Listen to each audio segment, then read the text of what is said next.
Do programa Direto ao Ponto com o nosso Adalberto Piotto aconteceu ontem aqui na Jovem Pan News e a Jovem Pan recebeu o presidente nacional do PSD e atual secretário de governo de São Paulo, Gilberto Kassab, que descartou a candidatura presidencial de Tarcísio Gomes de Freitas em 2026. A gente vai acompanhar um trecho dessa entrevista agora. O Tarcísio está iniciando seu projeto eleitoral, não é? E iniciou muito bem como candidato a governador e vencendo as eleições. Eu entendo que essa vinculação do Tarcísio a um projeto nacional, seja em 2018 e muito menos em 2022 e muito menos em 2026, é inadequada. Eu vejo o Tarcísio como uma liderança paulista que precisa fazer um bom governo. Defendo que ao fazer um bom governo, e tenho certeza que fará, seja candidato à reeleição. Ele é muito jovem, no final desses 8 anos terá 56 anos, portanto 54 anos. Continuará jovem. Continuará jovem. Sim. Merece, se for candidato à presidência no final desses 8 anos, no final de 8 anos da presidência terá 63 anos. Então não tem nenhum sentido, até porque, independente da idade, os 2 governadores que caíram nessa armadilha quebraram a cara, o Serra e o João Dória. Presta muita atenção no que eu vou falar aqui para vocês, porque nós estamos repercutindo justamente a participação de ontem do atual presidente nacional do PSD e secretário de governo do estado de São Paulo, Gilberto Kassab, no programa de entrevistas aqui de toda segunda-feira às 9h30 da noite, que é o Direto ao Ponto, comandado pelo nosso Adalberto Piotto. E o Kassab achou que é prematura, Salles, essa candidatura de Tarcísio Gomes de Freitas à presidência da República. Você compartilha da opinião do Kassab?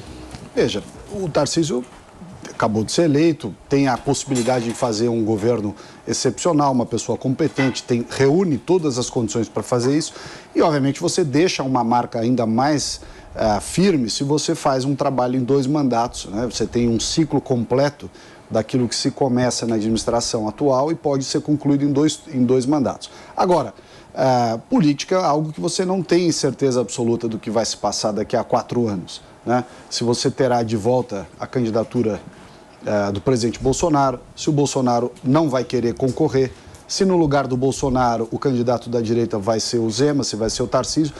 Hoje, se você me perguntar quem é o candidato para bater o Lula na eleição 2026, hoje é o Bolsonaro, não tem dúvida nenhuma. Porque o Bolsonaro é o grande líder da direita, aquele que comandou o Brasil nos próximos 4 anos. Quase venceu. Ele perdeu? Com a máquina na mão ele perdeu? Mas ele perdeu depois da pandemia. Você enfrentou todos os governantes no mundo inteiro que enfrentaram a pandemia, estavam no poder durante a pandemia, sofreram muito. Pode olhar o Biden, o inglês lá, o Johnson, a própria Merkel, todos os gestores, todos os chefes de Estado que estavam no poder ao longo dos anos principais, dos mais fortes da pandemia, sofreram demais. Ele sofreu também o desequilíbrio de preços e, consequentemente, a inflação, desabastecimento, consequência da guerra da Ucrânia e da Rússia. Quer dizer, não foi uma situação normal. E ainda assim, apesar de tudo isso, ele quase ganhou. A diferença de votos do Lula para o Bolsonaro... Secreto, orçamento secreto, mas o orçamento secreto é algo da Câmara, algo do Congresso. Né? Quer dizer, isso não tem nada a ver com a eleição. Não? Claro que não. Não tem a ver com... Tem a ver com os votos dos não parlamentares. perdeu, ele deixou de ganhar por muito pouco e ele perdeu para ele dos mesmo. Parlamentares. Que se engajam na eleição presidencial. Se engajam, alguns se engajaram. Outros que tiveram orçamento secreto, que não é secreto, mas tiveram orçamento secreto, e mesmo assim trabalharam contra o Bolsonaro, principalmente os deputados do Norte e do Nordeste. Né? Então, assim, tanto que o desempenho esperado para o Bolsonaro nessas regiões ficou aquém do que se planejava e comparado com o que se fez em termos de investimento, que foi, abastecimento de água, uma série de coisas. Diga. Não, você não acha que o Bolsonaro perdeu por ter falado muita besteira, muita coisa que não desceu assim para a população brasileira? Você não acha? Veja, não é fácil você governar um país num período difícil como foi a pandemia.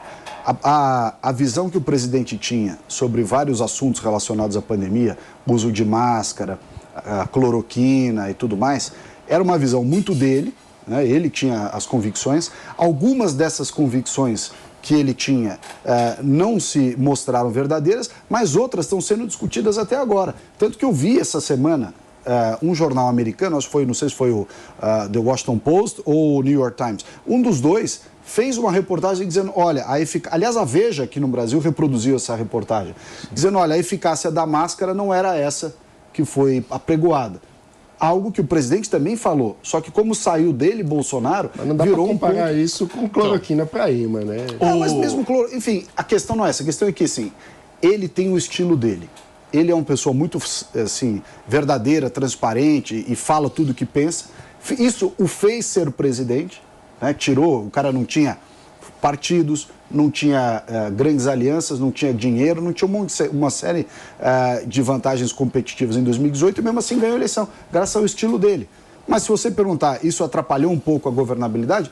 Pode ser, mas é o estilo dele, ele é aquilo, o né? Salles, uma pessoa verdadeira. Ontem o Kassab, no Direto ao Ponto, falou exatamente sobre esse assunto que a gente está tratando agora. Dá uma olhada.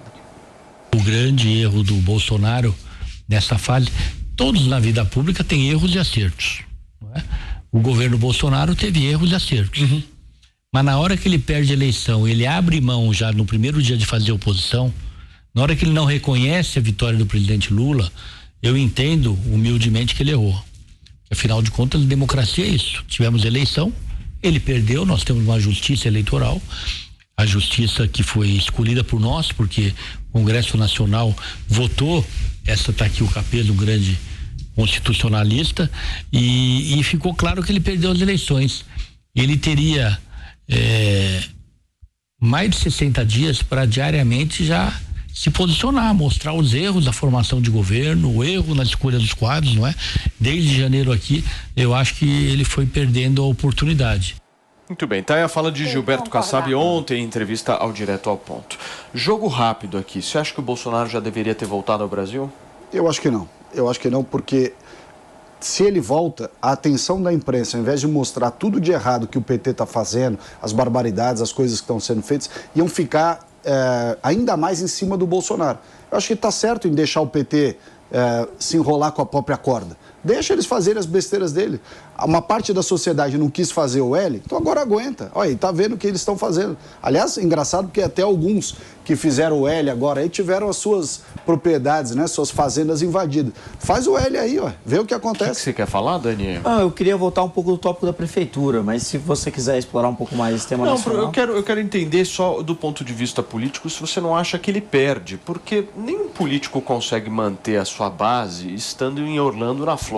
Eu pelo menos penso isso. É um líder que não lidera.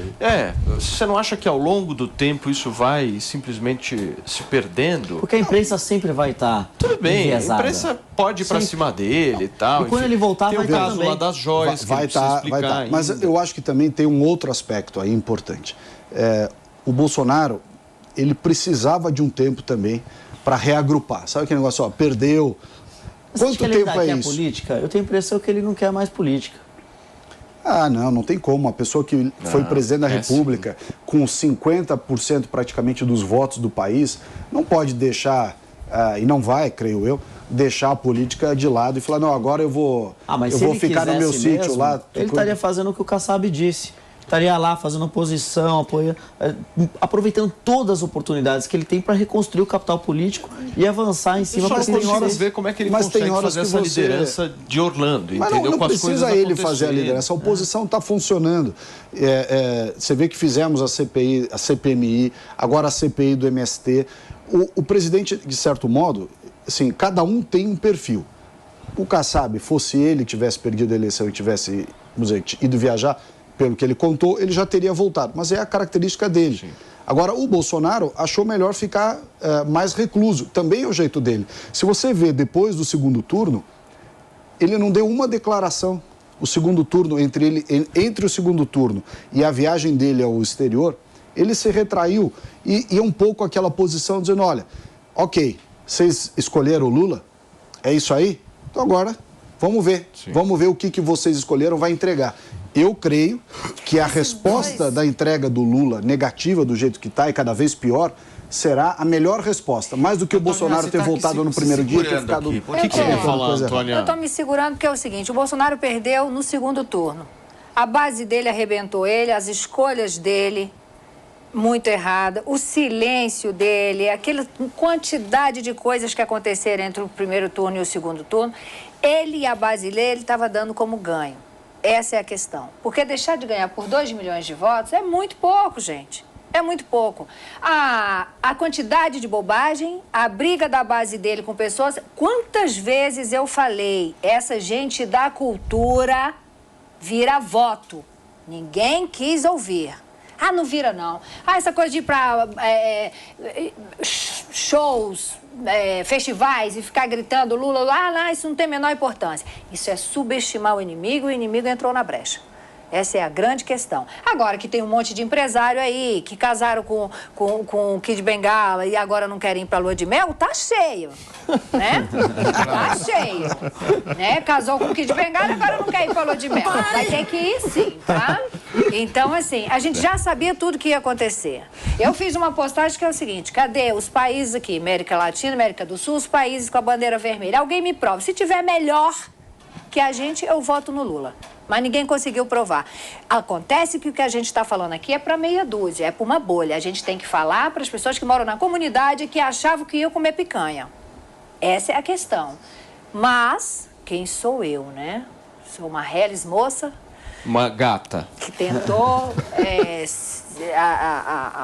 uma vaga na cadeira federal e não conseguiu, né? Por quê? Porque não puxei o saco de ninguém, porque não lambi as botas de ninguém, porque me afastei de todo mundo e caminhei sozinha. E o povo não entende isso. E eu vou morrer sem fazer politicagem. Não gosto. Acho politicagem muito nocivo.